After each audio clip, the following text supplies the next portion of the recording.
Hey, what's going on, everybody? Thank y'all for tuning in. This is the Juice Box Heroes. It is a Thursday night, and we got getting y'all ready for the weekend series coming up with against the Twins. Got the Astros playing right now. It is 3-1 in the top of the fifth. Houston is up. Hope everybody's having a good week. Chris, the Dubon Fan Club president, is here with us. We got Sweet B Bones Browse is here. And as always, I'm your host, PK. So, guys, how's y'all week looking so far? Man, it's been pretty good so far. Definitely not as busy as it was a couple weeks ago, so I'm definitely very happy for that. It's got a nice, cool, calm, and collective weekend going on. I know we're going to talk about some Astros baseball here. We're going to finally get to dive into a little bit of some, trade talk, which definitely makes my heart happy. But outside of that, man, I've been doing pretty good. Bros, man, how's your week going so far? Good, buddy. Hot stove talk already. I like it. I will say one thing. It's, I was really hoping for that White Sox sweep. It didn't quite happen. But anyway, we do have some good Astros baseball to talk about. So anyway, besides all that, it's been a great week. And PK, how you doing? Pretty good, man. Pretty good. Yeah. Right now, like I said, we're up to top five. Looking for that series win. Need to have the series win against the White Sox. I mean, obviously they took a series from us earlier in the season, so we've got a good 4-game lead going into tonight in the AL West. So we just need to extend it. Keep stacking those series wins. So let's get into it. Let's start with Tuesday. Today's Thursday. Yeah, Tuesday. Tuesday, we took an L on Tuesday. Not the way you wanted to start the series. What did y'all have for on Tuesday's opening series game? I had a lot of, God, I hate the White Sox. I don't know what it is. It was just one of those things where it's like you wanted to get off to a super, super intensely awesome start, and it was just they fell flat. That's kind of my entire synopsis is they were flat. End of story. Game one. Yeah, I mean, I've been preaching the whole time. It's like I want Lance McCullers to keep notching down at his ERA. Just come on, just keep chipping away at it. You can actually do it. And that the game didn't actually turn out the way we wanted to. And that was the one thing that it was like, okay, we're going to get a sweep in the series, right? White Sox are bottom of the barrel for the AL Central. And honestly, they're the bottom of the barrel almost for the entire league, except for the Rockies. So I was expecting a little bit more from that game. We didn't make it happen, but hey, you know what? That's what professional baseball is all about. It's like, some guys win, some guys don't. And we didn't play well, and they played really well. And let's go and just say they went over and above what they normally would have done. So anyway, hoping a little bit more, but it didn't happen. And I didn't get my prediction win from day one, which sucks. So, PK, what'd you see? I think the frustrating part for me was the fact that you had 9 hits and you had only scored 2 runs, right? You held the White Sox to 4 hits and they scored 4, right? That's the frustrating part is, McCullers gave you 5 innings. He gave up 4, struck out 6. He walked 4, right? So, they had traffic on the bases, but you still only gave up 4 hits. You let him score 4 runs. That was my thing is you just couldn't kind of put anything really together, So it is what it is. It is, and Chris, I can echo you, man. It's like, dude, what's the deal with the White Sox and just playing us like it's their World Series, man? We just don't match up with them, or we're too lax coming into it. So we need this series win. We need to win tonight. But yeah, that was Tuesday, or that was Tuesday night. So we move on. At that time, my prediction is still intact because I think me and Chris both took 2-1. So yes, it sucks that we lost on Tuesday, but for us on the prediction, it still helped us. So we move into Wednesday. Wednesday, you've got Gusto on the mound. Look, man, to me, I think that's probably his best outing. It's his longest outing for sure. He went 6 innings, 7 hits, 2 earned, 7 Ks. And then the offense woke up. The offense just straight woke up. 10 runs, 15 hits. What's his name? Walker hit one that if the stadium was open would have been out of the stadium. I mean, it was a fucking moon shot. Yeah. So, offense woke up, but here we are tonight. We're at 3 runs right now. Need to play a few more. So it's a game after an offensive outburst. So other than that, I mean, you had Altuve getting his 2300th hit on Wednesday night. So he's 700 away from 3,000. Those are the big highlights. But what did y'all see on Wednesday? Yeah, definitely. Gusto was definitely mucho gusto on yesterday, man. Like, Simone way. I mean, it goes down to the things that we've been talking about, with these guys that we're calling up from AAA. And again, it's just like, hey, if you can give us 5, keep us in the game when we turn it over to the bullpen, you have done your job. And what we're seeing is, I don't know if it's the comfort level of guys like Colton Gordon, who was completely super solid in his last start. Now you have a super solid start from Ryan Gusto. Maybe it's just the fact that they're starting to get a little bit more comfortable with what they're doing with their major league routine that they're doing, or maybe it's just because they played the White Sox. But hell, I mean, like, these are, like I said, at the end of the day, the White Sox, for whatever their record is, they're major league hitters, right? I mean, so as much as it's easy for us to say, oh, they suck, or the Rockies suck, at the end of the day, they're playing Major League Baseball. We're sitting on the couch, talking about it. And regardless of, like I said, regardless of whether it's the Yankees or the White Sox, you needed Gusto to go out there and pitch a fantastic game like he did. What did he go? 6 innings. What did he have? 7 strikeouts. Definitely, in a very short his very short career highs. I'll take it, man. Anytime, like I said, these younger kids that we're calling up from Sugarland that can give you 5-6 innings, give your bullpen, even whether it's just an extra inning of rest, where you're not using that additional guy. They used Okert for 2 innings last night instead of having to go burn through another reliever. I mean, it only benefits us as this grind continues, throughout the season. The offense, holy moly, man! I mean, like, I'm telling you, when we put our stuff together, It seems like everybody did something, positive to the offense, offensively for that game last night. I was glad to see Jacob Melton get another, clutch base hit. So now he's got 3 ribbies on his another one with his early career. But yeah, man, offensively, man, like, and as much as I would love for them to continuously put up 10, 9, 7, these massive, offensive explosions, but if we can just kind of like shave down to 10 and maybe just try to keep it 5, 6, 4, 5, 6 every night, I think that this offense, can pretty much hang with anybody. I mean, Isak Paredes, man, I know in that trade that we made for Kyle Tucker, like, the big name was Cam Smith, right? And I felt like, maybe not. I didn't. It felt like the other 2 guys were just throwing guys because you needed a roster spot, right? Like, you had like, we knew Bregman was going to leave, so you needed a third baseman. All right, give us Paredes, but it felt like the golden goose of that trade was Cam Smith. Holy moly! Again, everybody likes to hate on Dana Brown and why, like, why does he make the moves that he makes? Well, I can tell you what, Isak Paredes leads this team in RBIs. I'm pretty sure he does.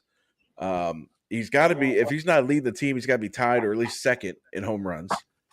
So they have hit a home run with Isak Paredes. I mean, absolutely. And then also, too, before I hand this over, I'm really liking now that I'm seeing Cam Smith. And like I said, I was a offender of this last month. I was talking about sending him down. He is looking so much more comfortable at the plate. And, like, man, when he gets all the way into his comfort zone, whether that's next week, maybe in a month, watch out. This kid this offense is going to take off. But yeah, no complaints from me offensively, and I will hand it over. Dude, I totally agree with everything you said. I mean, it's all those guys are absolutely teeing off. And, we're coming to an exciting part of Astros baseball. thank God, because we were very worried about, what was going on earlier in the season. The one guy that I do want to tout right now is Christian Walker. And the reason I'm going to say that is because he has had such a struggle in the beginning of the season, and it's not been pretty. Let's all admit to that. We all thought it was like the Abreu curse, like what's going to go on? How's he going to do? And then, it's like, oh, we got an error. Well, you know what? Guess what? Last year he had one error for the Arizona Diamondbacks. And this year he's already broken it. I get it. So he's not been the guy that we expected that we were going to sign. But I mean, he has absolutely come on fire in the last like 3-4 weeks. So I will take that all day long. I mean, Hugh had 4 RBIs, a homer, 3 hits. You can't go wrong from that on Saturday. That was my biggest takeaway from the Saturday game. And at the same time, yeah, trust me, I get it. 10-2, you get a win from Gusto. Fantastic. And we've talked about it. We want to have him like out as the long guy coming out of the bullpen, but he's been forced into the rotation. He's been doing absolutely what we've asked from him, at least in this start and the last few starts. Some of them haven't been pretty, but most of them have been exactly what we've hoped for. And you can't ask for much. So anyway, PK, what did you see? Look, the only thing that pisses me off about last night's game is the fact that I'm playing Chris in my fantasy week, and he has Walker and Altuve. Yeah, you like that? Yeah. So finally, that's really, the one time I put him back in my lineup, he actually goes off. That's really the only. I mean, it was like, yeah, you cheer for him, and then I look at my damn app, and I'm like, this guy's got both of them. But I mean, I have Paredes and Pena. They just didn't have like the offensive night that Walker had. So look, man, there's not a lot of complaints about last night. Look, Pena's 2 for 4 with a rib. Paredes is 3 for 5 with two ribs. Altuve was 2 for 4 with a rib. Yiner 2 for 4. Walker 3 for 4. Cam Smith 2 for 4. You know what I'm saying? So like you're let's see, Caratini, Myers were the offers. Dubon got an at bat later. Melton, he had the golden sombrero and 1 hit with an RBI. So I mean, your lineup put together a night that this lineup is capable of doing every single night. That's the thing. Right now, again, Chris, you touched on it earlier, man. This is the major leagues. Even the crap teams, like they're still major league players with major league pitchers. They still got good stuff from the mound. So you don't expect to do 10 run a game, but yeah, 4 or 5 runs a game. I mean, that's Eastside hit a bomb. Just to let you know. There we go. Anyways, sorry, Chris, just letting you know that's more points on our week. Look, this is kind of yeah, I know. I wasn't gonna throw that out there, but thanks. This is kind of offensive output, like we want to see, and I mean, so when we get it the next night, we always talk about that curse after scoring 10 plus runs with Astros, where the lineup goes dead. Right now, we're 4-2, right? 4-2, bottom 5. So we're at that 4-run mark. A couple more insurance runs would be good to go to this series win, and then we move on to the old Twinkies are in town starting tomorrow. Correa's back again. How many years now? He's been gone 3 years, 2 years. Is there any kind of this is year number 3 because he left 22 after the 2021 season. Pena took over in 2022, got a championship. So what is suck, bro? Is there any kind of he's been gone for a few years. So when he comes home, I say home, when he comes back to Houston, is there any kind of is it just Correa now? Is he just a Minnesota Twin now? Yeah, I mean, I think that that wound is healed. It would be the best way to kind of explain it. It's like same thing with Springer, man. Like I feel like they'll always have a special place, in our Astros hearts, but it's like at the point now, it's like you've been gone long enough that you're just that guy who wears number 4 for the Twins. That's it. I mean, like, I'm not saying we boo him like they booed Beltran. But yeah, I mean, it's just at the point where it's just like you're just number 4 on the Twins. It is what it is. We had I good think that's times, but everybody's moved on. I think that's where I'm at too. It's the appreciation for what the guy meant to the organization from when we drafted him, we brought him up, we won the championship. It's appreciation, but like you're right, now he's just a Minnesota Twins shortstop to me. Bros, what do you think? He's had so many injuries; it's kind of tough to actually put that into words. But at the same time, he did everything that he could for the Astros. I would say, like in the COVID year, 2020, like when he was basically the guy like pumping everybody up. I mean, that was fantastic and all that stuff. But like as a longtime Astro, like yeah, we kind of dodged the bullet here, right? I mean, he's had so many issues, and the fact that he wanted so much money. I'm more than happy to have Pena, especially right now. Go ahead and check his stats.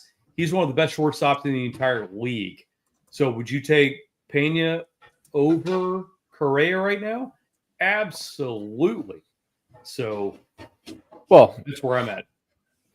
He's cheaper. Like that's the main thing. And look, and Pena is he doesn't miss games. Like he does not miss games. Been a beast. He is not like Espada has to take him out and give him a day rest. You know what I mean? Like that's what Pena is. I mean, also too, it's like the big negative of his entire game was his offense. I mean, we knew that he was a great defender. We knew he had the arm. Sometimes he did get a little lackadaisical in the field, which led to errors. But dude, he's become a complete ball player this year. And I think I don't know if it was you guys, maybe y'all talked about it Sunday, when I was listening to you guys, but the only guy that has a higher WAR than him this season is Aaron Judge. Is Aaron freaking Judge? Yep. And it's been like that for a minute. For a minute. Yeah, I mean, so it's Aaron Judge, then it's Jeremy Pena. So yeah. Sorry, Correa. I'll always have your jersey hanging up in the closet, but you're just number 4 for the Twins. Sorry, bro. Yep. That's how it is. That's it. No, so we're doing this a little bit different. We're gonna get into this series a little bit earlier. Usually we go into our upcoming series at the end of the show. But we have a couple topics we want to talk about. So we're going to change this up. So we're going to keep talking about the Twins. What are the rotations going into the series?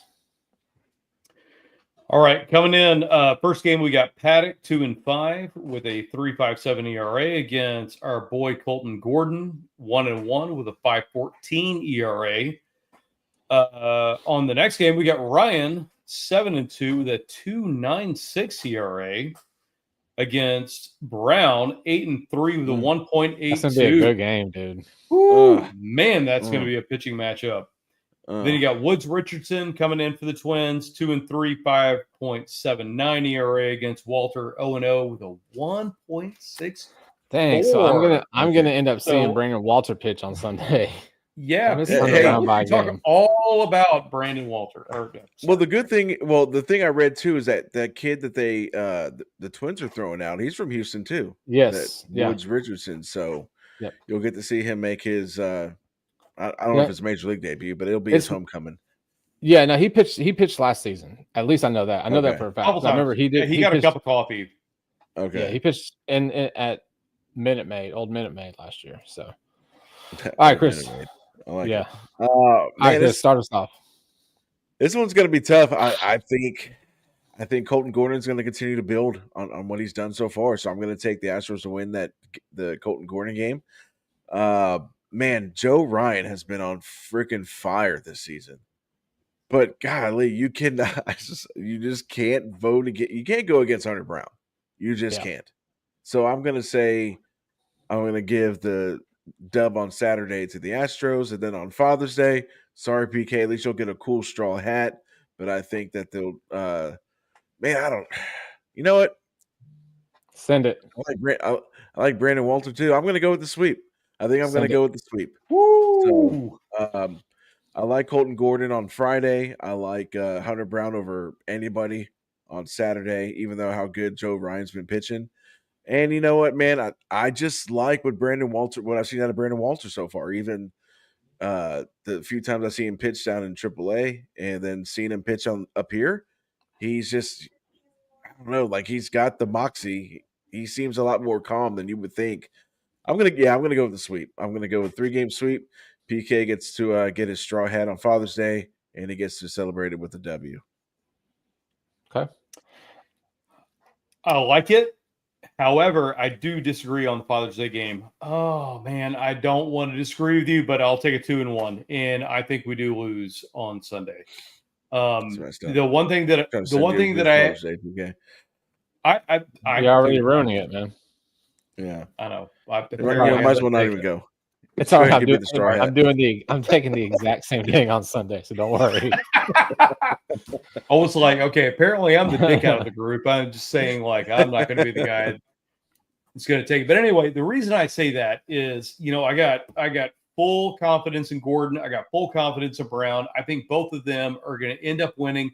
I think we're going to end up seeing the undercover on both of those, which, by the way, if you haven't been like looking at the over-unders on the Astros games, they've been ridiculously high for no reason. I always shoot at like 7.5, and I've been seeing them at like 8.5, 9, 9.5. It's like been absolutely insane. So first 2 games, take your under for sure. Now that Sunday Father's Day game, PK, I'm sorry. I don't think it's going to happen for you, buddy. But I do hope you have a great time at the game. And I really hope at the same time we cover the over, because I think that's going to cover as well. Yeah, so I'm going to go 2-1. Friday, Saturday wins. It's like Chris said, it's so hard to pick against Hunter Brown. I mean, Saturday's going to be a tough one. I mean, these two pretty top pitchers. But I'm still taking Hunter Brown. So yeah, I'll take the Sunday loss, Father's Day loss, which really kind of sucks because, well, I mean, I don't want to witness a loss, and I don't want to hear from y'all in a text saying I need to stop going to Astro games. So, Fair enough. Yeah, I'll go 2-1. Brandon Walter. I mean, he's pitched good enough to win, like his 2 starts. I mean, he really has. So it really, to me, this sounds so really cliche. The difference between a sweep and a 2-1 series win really is going to be if the offense shows up on Saturday, if the offense shows up on, well, I mean, all 3 games, obviously, right? But, Saturday's game, you're talking about 2 top pitchers where, one bad inning, one crooked inning could end the game, right? Like it could, because we know what our bullpen is capable of, right? So if Hunter Brown comes out and is a little bit wild, or not wild, but I guess wild, because he's definitely had more walks here lately than we're accustomed to, So if he has a little bit of control issues and they put up a few runs, our offense likes to, except for tonight, typically doesn't score in the first few innings, right? So we usually like to wait till the last. I think, like I said, for me, the Sunday game is just going to come down to the offense. If Walter can keep Minnesota at bay while the offense picks it up, then hell yeah, man, let's go. We're taking that sweep. You just never know. You really just don't know, right? But I do have more faith in the Friday, Saturday. Colton Gordon has been. He's been pretty damn amazing these last several, basically all of his starts. It's just gotten better and better and better. Chris, write that down. Yeah, check the tape. I've got it committed to memory already. Yeah. I'm at the point where I hate being right all the time. Like I really do. Well, it's not often you are. It's all the important stuff. I'm usually in this case you are, and the Kikuchi trade last season. And you can't forget the Kikuchi. Hey! Stop bringing up old stuff. All right. But yeah, I'll take 2-1. Take 2-1, and then we get another series win, and then we move on. I don't know who we have next week. At the moment, don't really care. I think it's the A's. Okay. Yeah, so the A's are dead last. 26-44 in our division. They're 12.5 back. Minnesota's 36-32 going into today. They're 8 games out of first. So that's what we think about this series for Minnesota. We got a few more minutes. Way too early trade predictions or trade talk. Let's kind of cover that for a few minutes. Chris. All right. I talking my language. Chris was trying to talk to me before we went live tonight. I told him to shut his dirty mouth, and he said it in a lot more respectable way off air than he said. Yes. That's right. That's Yeah. right. So Chris, you start off. I've got a couple things. Browse and see what you got. We'll go from there. Yeah, I mean, like we kind of tiptoed around last week because I forgot I did not join you guys on Sunday. We're starting to get into the ankle deep end, of the trade deadline pool. Even though we still have a good chunk of time left before the trade deadline. Like I said, I've about a week ago I started seeing a lot of stuff come up like about, hey, we need to pursue pitching, we need to pursue a bat. I mean, but like now recently, it's more like there's this one guy in AAA that I'm reading that people are jumping through hoops to try to say the Astros do not trade this guy. So I Starts with mean, a U. yeah, Miguel Uola, yeah. So uh, I I think we've seen him pitch down in Sugarland this season. I'm not sure. But He's been yeah, I balling, mean, right? so like, huh? I mean, he's been pitching lights out, hasn't Dude, he's Yeah, been like ridiculously lights he's out. been stupid good this season. Stupid good. Um, but like so for me personally, like I understand about a month ago we were all like, okay, well we're definitely gonna have to go start and pitching. We're definitely gonna have to go start and pitching. I don't think we really need to go that hardcore starting pitching, mainly because we've had guys like Gusto, we've had guys like Colton Gordon, Brandon Walter. Now there's this kid down in Sugarland, Miguel Uola, who's tearing it up. And we've seen now these last two seasons where having these young guys, even like I said, they've come up and they've contributed. I mean, so maybe not trading. Uh, you still have names down there. Bryce Matthews. They just call up Colin Barber when they called up Jacob Melton. I mean, but like I said, the one bat name that I heard was Ryan O'Hearn from the Orioles because their he? season's kind of torpedoing quickly. Um, but I mean, like I said, I mean, like now with the new rules of the way that the wild card set up, I mean, it's you're battling a bunch of guys, a bunch of other teams. And this is a guy who plays first base. He plays the outfield too. He's, as of right now, he's got a 1.5 WAR. He's batting over 300, 9 home runs. On base percentage is 390. OPS plus of 151. OPS 875. I mean, so again, this is a guy that you can plug in to your outfield, and you can move. I mean, but and you can move somebody like Altuve, or you can maybe send I don't know Jake, not Jake Myers, which has McCormick down. I mean, but really, honestly, here's kind of what I want to see before we get even more balls deep into this trade stuff. I want to see Brendan Rodgers DFA'd, respectfully, and then I want to see Shea Whitcomb start getting everyday reps at second base. That's what I want to see. I want to see Whitcomb at second all the way to the trade deadline. And that way you see uninterrupted, play because he got called up last year, but he was kind of off and on as far as his playing time. Hand over second base to Whitcomb. See what you have in the kid. And if you need to go get yourself an outfielder, get yourself an outfielder. But I feel like you could probably get both with the, because you still have, blue ball has drawn interest from players from what I've been reading. I mean, so if you can go get yourself a bat like Ryan O'Hearn, which that might be a little bit more expensive, and then if you can also pull like another Kikuchi trade that you did last year, where you're trading some guys that are just guys, um, then you could probably double dip. But as of right now, if I had to put, if it's me, I'm adding another bat, and I'm probably transitioning Altuve back to second base. That's what I'm going with. I don't know if there's anything else you guys have read so far in this super early trade predictions, but that's the only thing I've heard was Ryan O'Hearn. Well, early hot stove, I'm not going to argue with you. I do think the Baltimore Orioles are going to try to dismantle a little bit of what they've got. I mean, obviously, they're going to hold on to a lot of the pieces that, are the tried and true ones they've had come up over the last 3-4 years. So, listen, I'll take anything you just said, plus Jackson Holiday, if they're even willing to move that. No. But my number one, trade Listen, my number one trade guy that Cool I want to story. see. I know, cool story, but it's not going to happen. I get it.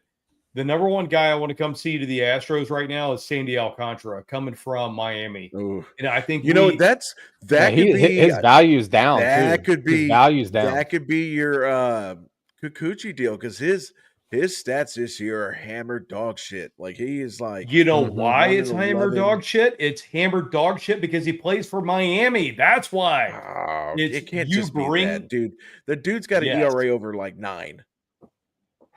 You like bring 12 Sandy starts. Alcantara here, I guarantee you it's going to turn around real quick.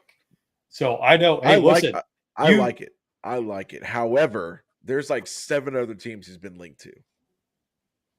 Okay, I'm not saying we're going to get it. I'm just saying that This is a want list, Chris. one. Why are you peeing That's on the it? ones that No, I want like it. positions? I do. I also like Taj Bradley too, but I think that's going to cost you a lot. A whole lot Bradley. more. A whole Yeah, lot more. I think so- you get Sandy Alcantara right now, super cheap, and I think you can fix him, turn him around, put him with the Astros, and then not only that, And he's going to he's- get some run support. Because keep in mind, Miami's one of the worst teams in this entire league. So, listen, And that I think is he's still under contract for 5 years too, for cheap too, like 9 million or something like that. Even better. Even better. All right, what do you got, PK? So I got a couple of them. One's kind of like a it's more of a stretch more than anything. And I'm gonna have to give credit to Astros Nation on X for it because I saw it and I was like, oh, this is pretty interesting. So Astros Nation on X, he put out 3 guys. Okay. He put out 3 guys and potential trade packages. So I'm gonna throw them out to you and you let me know what you think. Okay. First one's Brandon Lau, most from Tampa, right? Second baseman outfielder. Okay. He's hitting 246, 13 home runs, 36 RBIs. Let's see, his OPS 742. So, second baseman outfielder. You get rid of Brendan Rodgers, right? You DFA him. He gone, right? Chaz, same. Altuve back to second. And now you have, the days that Altuve is going to be your DH, whatever day off, Brandon Lau can come and play second base. Now you have another outfielder, right? So the package for that one, Ooh, James Hicks, number 17 in our system, Zach Cole, number 20. that's fine. That's fine. And then he threw in Shea Whitcomb at the end. Oof. I mean, I don't hate it. I mean, like, I don't love it either, though. My only thing is like I want to see what I have in Shea Whitcomb. That's why I'm saying I think you DFA Brendan Rodgers, and then you start Whitcomb at second base pretty much for the next month and see what you have. I'm on board with Chris on this. And then if you have to make that deal where you flip him to Tampa, see a name that I like since we're talking about wish lists and wants lists, I would love to see what's his name, Brandon Donovan, come over from St. Louis. Oh, St. And Louis. I got a feeling that's good. I got a feeling that's gonna be expensive too, because that's another guy you could put him at second, and essentially him and Altuve can flip flop. Like if you feel like Altuve you still want to put Altuve, and this will work with Brandon Lowe too, or Lau, however you pronounce. Yeah, I don't even know which one it is. There's like 2 of them on there with the same spelling, 2 different pronunciations. Yeah. I think we got a question here. Do y'all think when Altuve plays left field, he's thinking too much about it and takes? I don't know. I mean, like I feel like. I mean that could very well be it. I mean that he thinks. I mean the stats don't lie. When he plays second base, he mashes, and then when he's in the outfield, it's just I don't know if he's just not 100% like within harmony of his game. I guess would be like the somewhat smart way to say it, even though it's not a really smart way to say it. But yeah, maybe he is thinking. Maybe he's overthinking what he's doing. Well, he's got to run further into the dugout. That's one. I know that sounds stupid. Maybe he's tired. Maybe he's tired from that extra. Maybe he's running. freaking tired. I don't know. He's got short legs too. I mean, so that's a lot of extra steps, man. It's like a good 6 miles for him running from the left field to the dugout. But look, like you said, man, the numbers don't lie. Look, when he plays second base, he is better offensively than out left field, right? So there is definitely some kind of correlation between him playing left and not hitting as well. than when he plays at second base. And does it. So there's something there. There's something to it. But let's just keep this thing going. Here's the next one real quick. Ryan O'Hearn. I ain't got nothing Ryan going O'Hearn. on. We can do this for another hour. The package Right. that was put out there was Jose Fleury. For who? And Who's this? for Ryan O'Hearn. O'Hearn. Okay, I'm listening. Okay. All right, so Jose Fleury and Michael Knorr. O's That's need it? pitching. Yeah, that was it. Send it, dude. Send I'd it. send that in a heartbeat. Fleury was a guy his name was brought up a lot in potential trades last season. Yeah. And like he was kind of the up and coming guy that I think Uola has developed into this year. But if you're just giving Michael Knorr and Jose Fleury for Ryan O'Hearn, oh yeah, send that shit all day, every day. Yeah, I would do that one. Let's see. Oh, we got another man. Juan, I appreciate you bringing the heat tonight. All right, so he wants Chapman from Boston. Plays Jordan for future. No, we are not signing Ooh. Chapman. There's no way. I will veto that all day long. So here's the thing with Boston. Boston's kind of a mess, because they're looking. I mean, they're not like out of. They ain't in either. But everything that I'm reading or watching, and they ain't in it either. I mean, is that they're going to probably try to sell some pieces. Why? Because they got young kids like Roman Anthony that deserve to be playing right now. They talked about potentially trading. What's his name? Rafaela. Sedan. They talked about potentially trading him because. And then they also talked about putting Blaze Jordan up at first base now that Tristan Costas is probably going to be out for the season if he's not already pronounced out for the season. You got Bregman hurt at third. Hot mess, man. Yeah, I've heard reports are talking about they're potentially trading Bregman. So I just don't know with Boston right now. I mean, like I agree. I would also like to, in a perfect world, I would also like to get another solid bullpen piece just to kind of like solidify the bullpen. And I'm not saying it's going to be Chapman. I'm just saying a solid bullpen piece in general. I'm not saying Chapman. I'm not saying I would have to go and like start researching what potential solid relievers would be available. Just because we got a lot of youth in the bullpen, and you're gonna have to rely on those veterans to kind of step up when you get to the dog days of summer, stuff like that. And it would just be nice to have that solid veteran, guy that when the younger guys are kind of like bleeding a little bit, he puts an end to it, and then they kind of like regroup, regather. But yeah, I mean, so I don't see Boston trading a young piece when they have a young piece that's out for the season that they could promote first base and see what they have in them. I don't think they're at that point where they're. I mean, yeah, I mean, so but I wouldn't be surprised if they do end up trading Chapman. But I don't think they're trading Blaze Jordan. I don't think he's going anywhere. Yeah, look, and that was my analysis of Red Sox. We were baseball. watching. I was watching Boston, New York over the weekend, right? I think it was on Saturday. And they had a rookie left-handed pitcher. Boston was up. I don't know, 5-6 runs in the ninth inning, somewhere in there, and this noob comes in and New York starts coming back, right? And so Cora goes out to Chapman wasn't going to be pitching, obviously, because Boston was up so big. The noob gives up the runs. It's now a save opportunity. I think he needed 2 outs, and Chapman comes in like 8 pitches, ball game, right? Like it's over. You know what I'm saying? It's a cool story. Yeah, cool story, guys. Like here. So I definitely agree with having another veteran piece, another veteran arm in that bullpen, especially kind of postseason, because we do have a lot of young guys in that bullpen who have been great so far. But we all know that postseason baseball, every pitch is so much more important.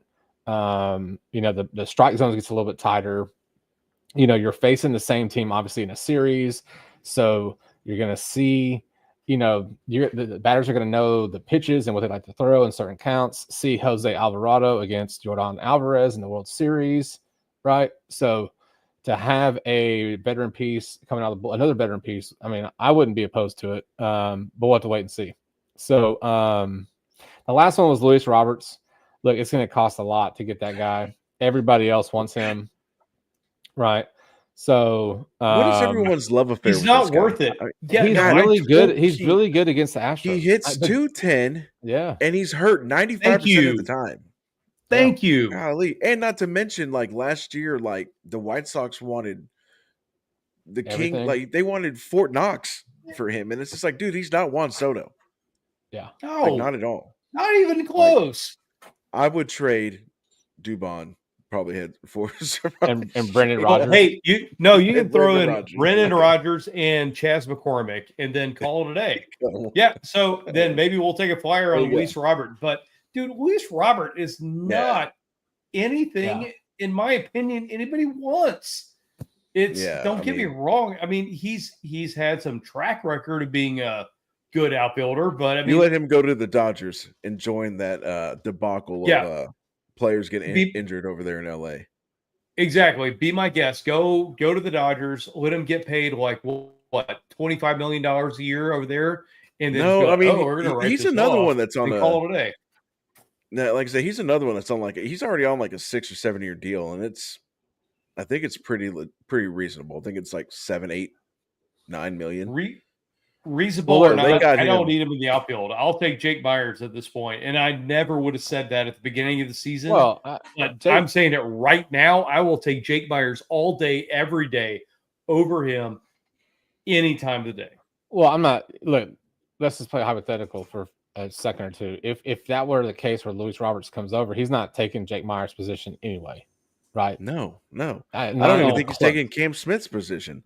So he's trying to trade him to be your fourth outfielder.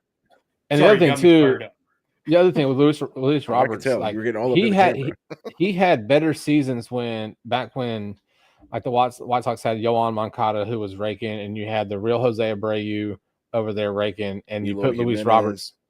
Right, you had three guys other than Luis Roberts that protected him. That you had to pitch to one of those four guys. It was pick your poison. Tell me that Elko doesn't protect Robert? No, and not based on his first at bat against Fromber tonight, where he did like one of those swings where he stopped like 3 times during his swing because it was a curveball. So no, Elko does not protect him. Unfortunate. I thought he would. Yeah. So that's our way too early trade talk. We'll see, man. Look, we always love getting into trade talk, especially want to see what's going on around the league. Went a little bit longer tonight. Hope you guys didn't mind. We will be back on Sunday evening for the wrap up of the Twin Series. Hope you guys have a great rest of your week. Tomorrow's Friday, y'all. Y'all enjoy it. Take care of your dads this weekend. Go play some golf if the weather does right. The courses aren't wet. It might be cart path only. Who knows? But hope you guys have a great weekend. Make sure you follow us on YouTube at Juicebox, or subscribe on Juicebox Heroes on YouTube. Facebook, Juicebox Heroes. On X at Juice_Box Heroes, and on Instagram, Juice_Box Heroes. Thank y'all again for tuning in. Y'all have a great weekend. I'm PK.